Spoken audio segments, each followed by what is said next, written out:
Hello, everybody. I am Scott Phillips, president of the Southeastern Film Critics Association, and I am joined by, Jim Farmer. I'm the vice president of the Southeastern Film Critics Association, and I'm an arts reporter based out of Atlanta.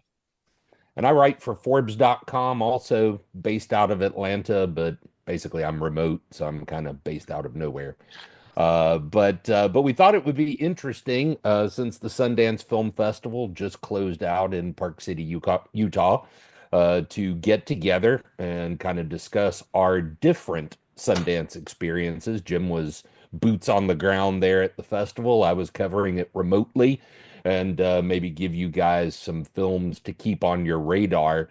One thing I will, this is probably kind of a little bit of a curveball, Jim, but you may know or not know.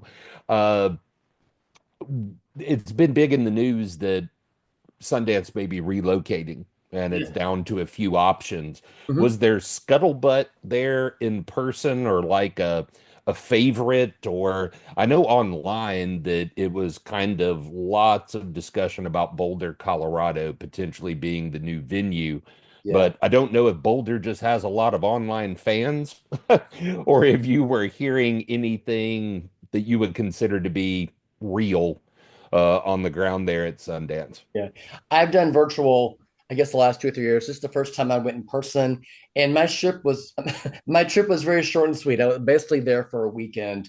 Um, Gotcha. and I packed a lot in. I went to some screenings. I went to a lot of events. I kind of wore myself out. But honestly, taking in Sundance in person is obviously a lot different than virtual because you do have that human Sure. component. Um, I didn't hear a lot of discussion about it. I did hear some talk about Boulder. I did hear a lot of people wax nostalgic about Park City. One line, one thing I've heard a lot of is that there's a possibility. Again, this is just a theory that it could stay in the area, but be more of a hub in Salt Lake City with Park City as the supplemental. But again, but obviously Boulder has some fans. I know a lot of people who really want Boulder to be it. And then Cincinnati seemed to be the surprise number three choice. A lot of people thought it would be Atlanta. Cincinnati, Right. the top three. So I don't know. No one really knows at this point. I think a decision's coming in the spring. No one really knows where it is right now. I guess we'll find out very soon and sort of see what the future of Sundance holds. Yeah, yeah. Park City seems like it is very much like, I don't know if you've ever been to the True False Film Festival in Yeah. Columbia, Missouri, which, of course, the journalism school there at the University of Missouri was really kind of the originator of that festival. And they just convert downtown venues like churches with big contemporary worship centers, or they even hang a screen in one of the popular local bars and just have a small amount of seating there for a screening. And so they Yeah. kind of just take over downtown, and that at least seems like from a distance, kind of the Yeah. Park City vibe. Yeah, and until you go, you can't really appreciate what it is. But it's like that. It's a lot of you know, Main Street is this big, really long street. It's up a hill. I went to events up and down all night with my bad little knee. But yeah, I mean, there are a lot of theaters there. There are other venues that are nearby. I went to an event that was sort of adjacent to Main Street, kind of in a big tent. It was a very nice area. But it's just yeah, a lot is nearby. A lot's within walking distance. There are obviously some venues that are a little bit further off, and there's Salt Lake City. But yeah, I really love that vibe of just so much going on. And some of my favorite times at Sundance this year, outside of seeing movies, was just going to restaurants and having a meal by myself and just listening to people talk. I listened to filmmakers talk about their films, other films, what they thought. I was at breakfast one day, and a member of the Academy was there talking about this year's films, what he was voting for. It was just fascinating just to eavesdrop, pretend not to be listening, but to just hanging on every word. It's like, but it was a lot of fun. But anyway, so did you have a favorite film this year at Sundance, Scott? Yeah, I would say probably my favorite, though I find it very hard to rank in my mind Yeah. documentaries against narratives, Mhm. because it's just such a completely different kind of filmmaking. But the one that pretty much bowled me over was The Perfect Neighbor, Okay. the documentary. I don't know, did you see I that did one? not see that one. Okay, all right. I wasn't going to get like all summarizing it for you if you'd seen it. But the fascinating element to it is, unfortunately, we live in these days of like everybody crying fake news about something that they don't like, and, what is truly accurate journalism and what isn't. And so it is this story out of Ocala, Florida, about these two neighbors, one African American, one white, who have a situation that just gradually escalates between the two of them. Kind of the old keep your kids off my lawn kind of thing. And then it just gets more and more and more aggressive. And I won't spoil it, even though it's real life and people may Yeah. know, but it ultimately results in a very violent episode. But the interesting thing about it, the approach that it takes is it is told solely through police body camera footage. Oh, wow. So it is first person, you are there. You don't have to worry about, do I really believe this witness, or, do I believe what this person is saying? At least a lot of it, you are seeing some things firsthand. And then you are essentially kind of getting testimony, so to speak, from the eyewitnesses through their interviews with the police, and then kind of this overarching approach is a detective that goes out after the fact and is investigating kind of the culminating incident. Um, and really kind of a surprising end. I won't say at all what the ending is, but it gets into the legal arena, and you see some scenes from an actual court case that results from this incident. But it's just, it's very kind of disheartening that you just see kind of anger and hate, and the way these people, yeah, I mean, could have just gotten along. I mean, literally, it starts with, kids just playing football in a vacant lot, and just kind of kids being kids, getting loud and stuff like that. And everything gets off on the wrong foot to start, and just snowballs from there. But it's a gut punch of a documentary. I mean, it hits hard, and it really POV wise just puts you right there amidst the participants. And so I thought that it was a standout. Well, damn, I hate that I missed that. Yeah, Sundance is great because there's so many films, but as with any festival, especially Sundance, you can't see everything. You have to sort of pick and choose, and absolutely. I imagine we probably saw a lot of different films. I think by far my favorite film at Sundance this year was Twinless. I'd heard a lot of buzz about it. I just adored it. Adored it. Twinless is about these two young men who meet at a bereavement support group. Um, they both have lost their brothers, their twins, and from there, there's a twist that I would never dream of giving away. And how it all sort of plays out is just really kind of genius. What I loved about the film so much is that obviously there are some twists, but it really goes from being a comedy, a very dark comedy, to something that's really a lot more emotional, character driven, dealing with guilt and loneliness. It won two awards at Sundance, and I'm going to make sure I get the right awards. It was the audience award winner for U.S. Dramatic, and then also won the U.S. Dramatic Special Jury Award for acting for Dylan O'Brien, who plays one of the sets of brothers.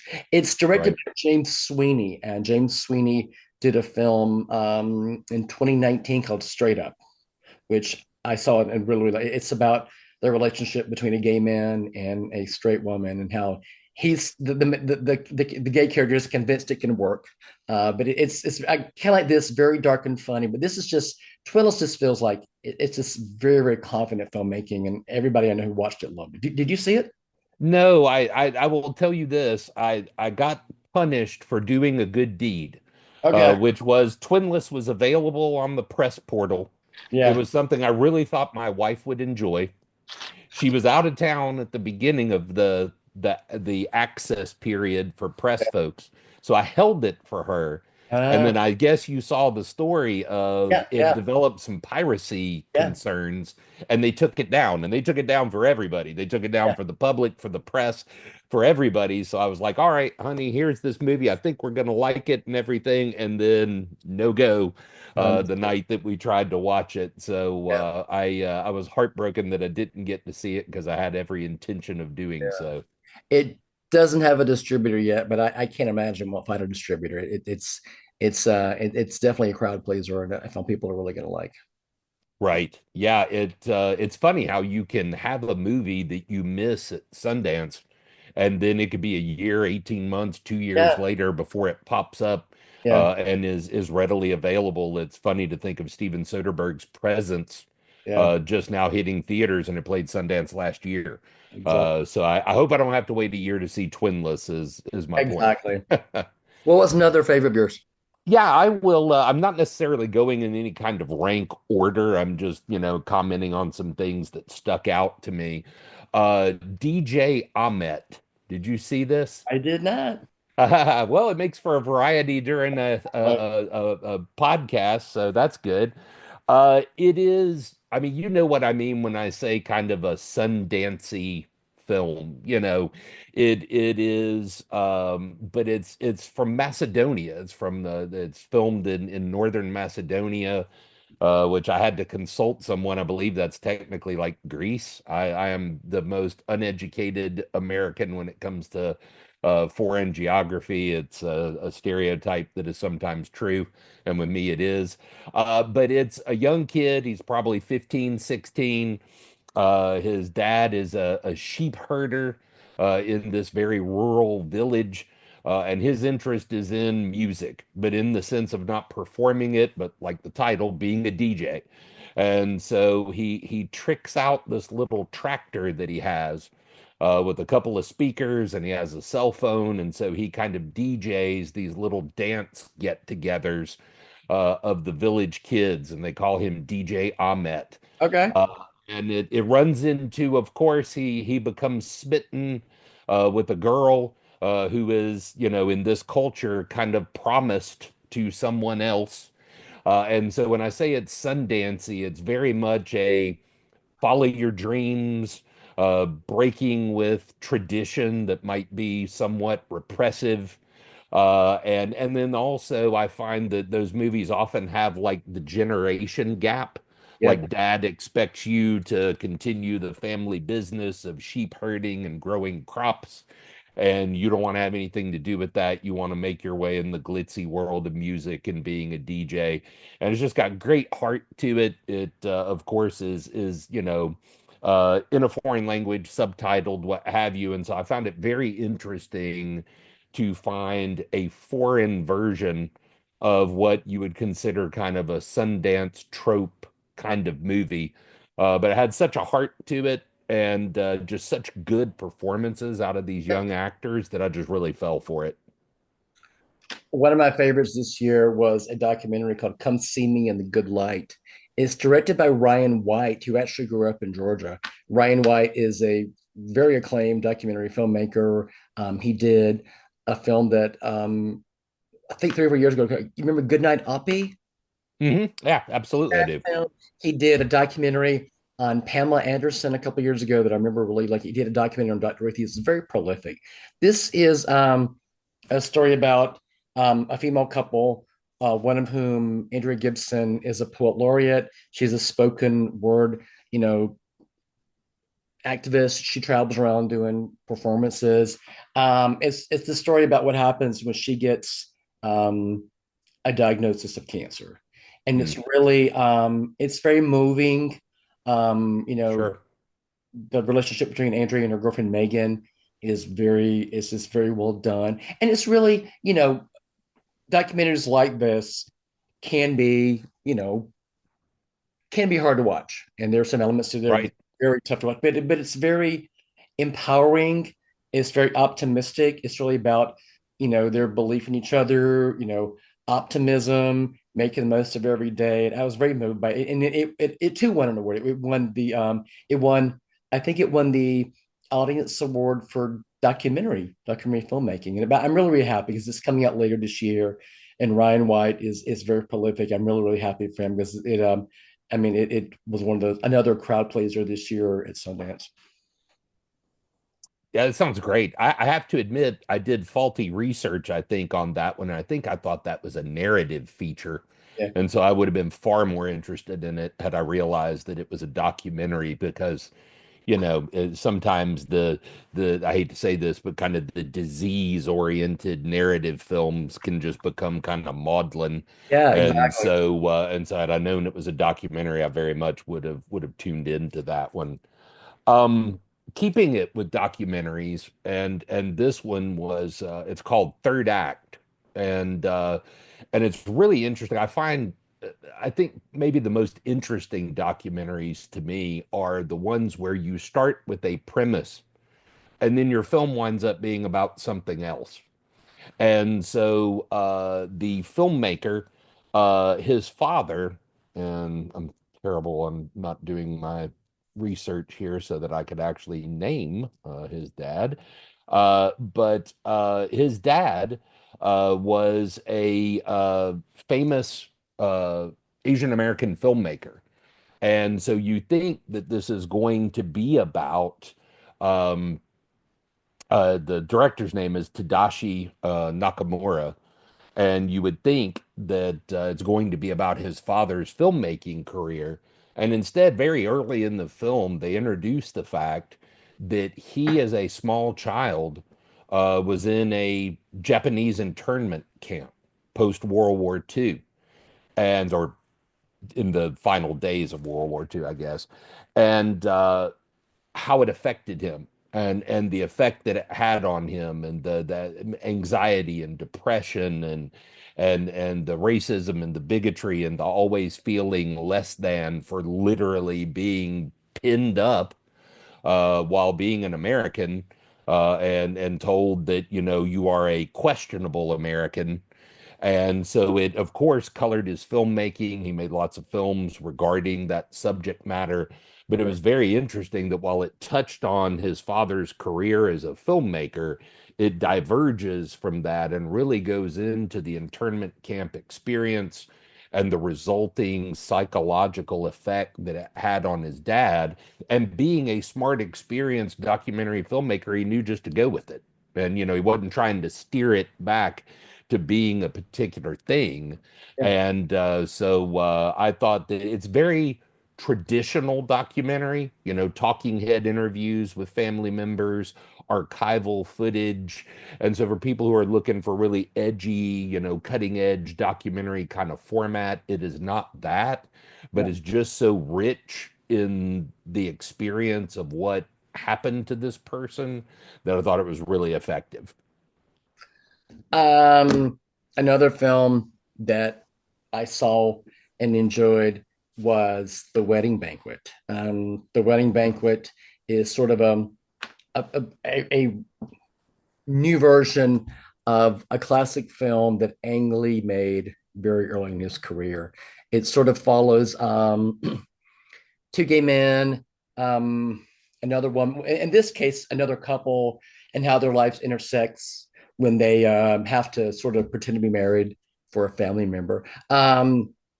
The original is one of my favorite films of all time. So I was a little apprehensive about this, but the director Andrew On is a very talented filmmaker. He did a film called Fire Island a few years ago that had Mark Hmm. Ruffalo and Hmm.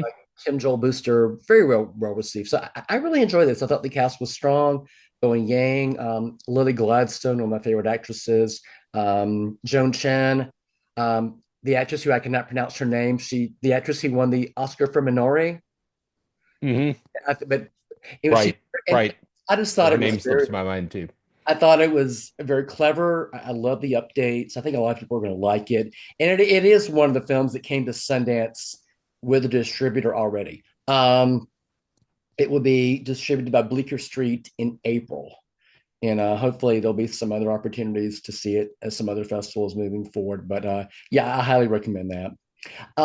Before we maybe talk about the films that disappoint us, were there any others you wanted to mention right quickly that you? I think one that was universally liked. It was purchased. I believe it was picked up by either A24 or Neon. I can't remember which of the. I think it's A24. Sorry, Baby. Yeah, Uh, I the the the film with Eva Victor, where she yeah, plays a very young college professor who had some kind of incident in her past that has really changed her. We suspect it was probably abuse at the hands of someone, but we don't know for sure. yeah, And so it's one of those films that is told out of order.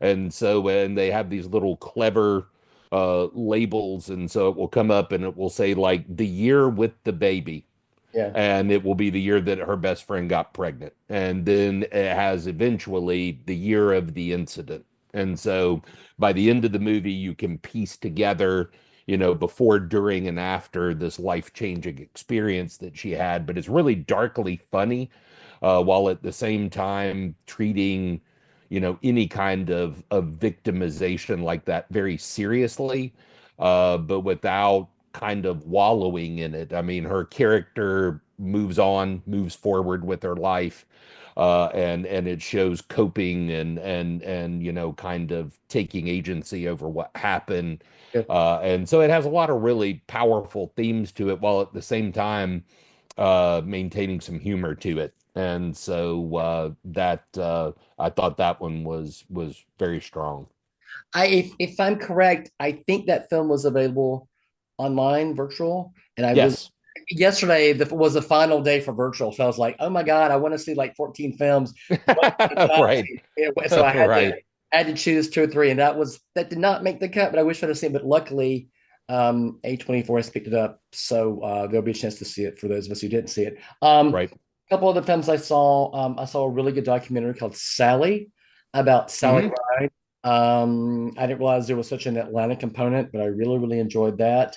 Um, I saw a film called Plainclothes. I know, Yes. I saw Plain Clothes, our first overlap. yeah, I like Plainclothes. It wasn't totally what I expected. I expected more of Right. a thriller, and it was Yes. more of a Yes. character drama. But Yes. it was, I thought it was very well done, and I really, yeah, I like really. It won an award too for ensemble. So, what did you think of Oh, Plainclothes? nice. Yeah, no, I thought it was really good, very compelling, and you're Yeah, right. It was more not a thriller, and more about kind of an identity crisis that yeah, our protagonist is having. And one thing that I really enjoyed about it was set in kind of the mid to late 1990s, yeah, and so they tried to kind of emulate that look. There were lots of moments that looked a little like they'd been shot on VHS, and they didn't use a lot of flashy editing techniques. And so it looked like they were trying to give it a period look from a visual standpoint. And it's hard for me, and probably for you, to think of 1997 as being a period film at this point. But alas, it is. My first clue was when one of the characters had a beeper, a pager, yeah. and I was like, "Oh wow, what is up with this?" And then I realized, "Oh, we're not we're not in any way in modern day." But I thought it was very effective. I thought that the ending was powerful.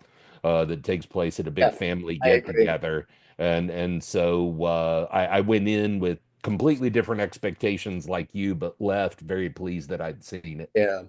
For those, let me read a brief description of Plainclothes. A promising undercover agent assigned to lure and arrest gay man defies professional orders when he falls in love with the target, played by Russell Tovey. So I think we both like that. Yep. Yesterday, I saw a couple of films, one of which I was kind of lukewarm on, and one that I really, really disliked. I saw Love Brooklyn yesterday, which Okay. stars Andre Holland and one of my Hmm. favorite actresses, Nicole Bahari. And I thought they were really good. The movie was, I didn't think the script was cut up to their performances, but it's always great seeing those two. I mean, it's what I think people like it. If I had to say there was one film I saw at Sundance that I really, really did not get at all, which is kind of weird because that won a huge award. I did not like Atropia at all. Did you see Atropia? I did. Oh, I did. I kind of hated Atropia. I mean, I You and my wife. I hate it. Let me read a description. Tropia is revolves around an actress in a military role playing facility who falls for a soldier playing an insurgent. It's a comedy. It's kind of a mockumentary. I found nothing funny about it. I just thought the whole thing was just tiresome. After 30 minutes, like I'm not getting this. I'm not going to say brain. I had a hard time watching it, but it won an award, a huge award at Sundance. Yeah, yeah, I believe it may have even been writing. Yeah, It may have been for the writing. Yeah, I liked it more than you and my wife did. But it didn't hit with me as big as I thought that it would. yeah. It of course is a satire, and I think at times what can happen is if the joke becomes a bit of a one-trick pony, and so it's about like the military industrial complex and super simplification of us versus them when it comes to terrorism and things like that. And so it's got its like xenophobic jokes and then it's rah-rah military jokes, but it can be to me one note after a while, and then it runs about an hour and 50 minutes. So perhaps at 90 minutes it might have worked better. But I did laugh some. But it was not after seeing that it had won an award, it was not the hit with me that I thought that it might be. Um, my kind of disappointing one, it is spelled Luz, but I believe they were pronouncing it lose Mhm. instead of luz. And I will tell you this, and it's funny how you can have a department that just hits it out of the ballpark for a movie that then doesn't work. But it was the most beautiful thing that I saw Yeah. at Sundance. The cinematography is a knockout, and that is largely because some of it takes place in kind of inside a virtual reality experience. Mhm. And so it is very neon drenched and kind of, nightclubby with the music pounding and the pinks and the blues and just amazing kind of mood lighting to it. And so it looks gorgeous. I had it on the biggest screen in my house when I watched it, and so it was beautiful. But it starts with parallel kind of relationships that are both about parents being estranged from their grown children. Yeah. And so Isabelle Huppert is one of the parents, and so I thought, wow, this in my book probably can't miss. Mhm. And she has a child that she's trying to reconnect with as she has become ill. And then there is a man who works kind of for a shady, almost gangsterish type, whose child has become an online personality, and so they are trying to reconnect, and it's a lot about technology, both helping and inhibiting these relationships. But in the end, without just belaboring the plot, it kind of felt like both of those storylines ended, and I was kind of like, that's it. That's that's the I mean, not necessarily that the movie needed to be longer, but the conclusion was just so blah for what we had watched for an hour and 45 minutes. So I was left with this mu movie really doesn't work for me, but wow, it's pretty. And so Yeah. I guess that was at least something. It was on my short list, but I kind of ran out of time with it. I did see while I was in Sundance, I saw a film called Jimpa. It Oh was yeah, the John Lithgow. Lithgow and Olivia Colman, who I adore. I adored the director's previous film. I think it's called Sophie Hyde. I think it's called Good Luck to You, Leo Grande. I can't Hmm, remember. hmm. But it was Sure. a great movie with Emma Thompson playing this woman who never had an orgasm. She hires a sex worker. They have a really great relationship.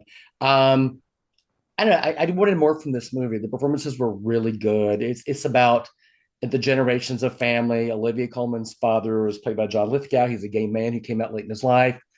Olivia Colman's daughter is trans and non-binary, and it's really about the relationship between all three. But I don't know. It just didn't really go to the places I wanted it to. It tries to tackle a little bit too much. There's a lot that it could have done that doesn't. So I liked it for the performances, but I thought that overall I wanted probably just a little bit more from it than what I got. There's I had one The Things You Kill, and it is a Turkish film. Mhm. And it begins as kind of, you think, a character drama about a man with a ailing mom, a father who's a bit of a tyrant in the home, deals a lot with the gender roles of women being subservient to the men within their household, and this grown son who, I mean, he's in his 30s, maybe his 40s, and disagreeing with his father on the treatment of the mother. And so you think that it's largely going to be, that type of a character drama. And then there's an incident at almost the exact midpoint of the film. I paused it to see, and it was just about exactly the middle of the film that totally turns this movie into not the movie that you were watching. And I won't reveal what it was, but it's the kind of film that, it was like I really kind of liked it a lot. And then my other reaction was, does that all hang together with what happens in the middle?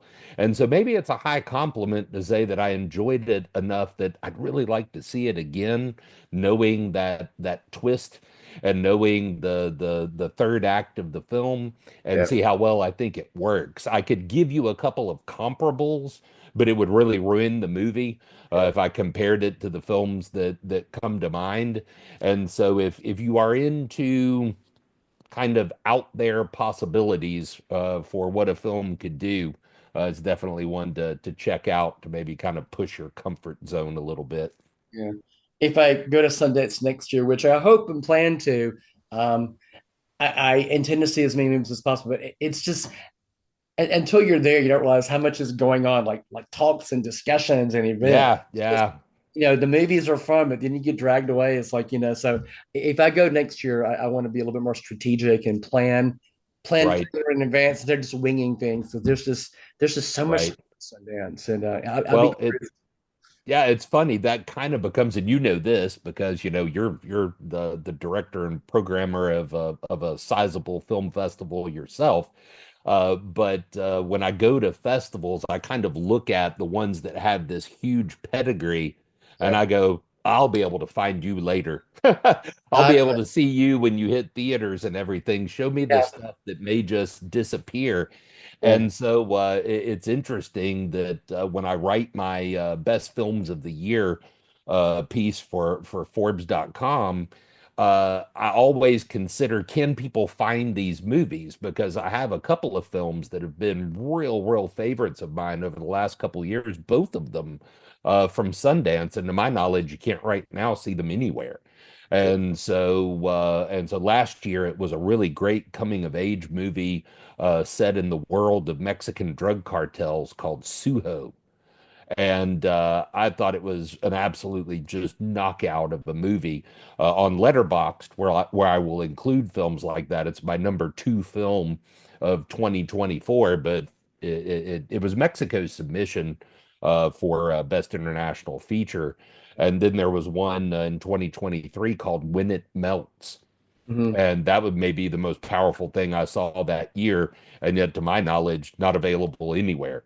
Yes, So to avoid ticking off my readership and saying, "Hey, this is the greatest movie that I saw that year," but haha, you can't find it anywhere, I tend to omit those from my year-end lists. But it just gives you an idea of the things that can play Sundance and then may disappear on you later. exactly.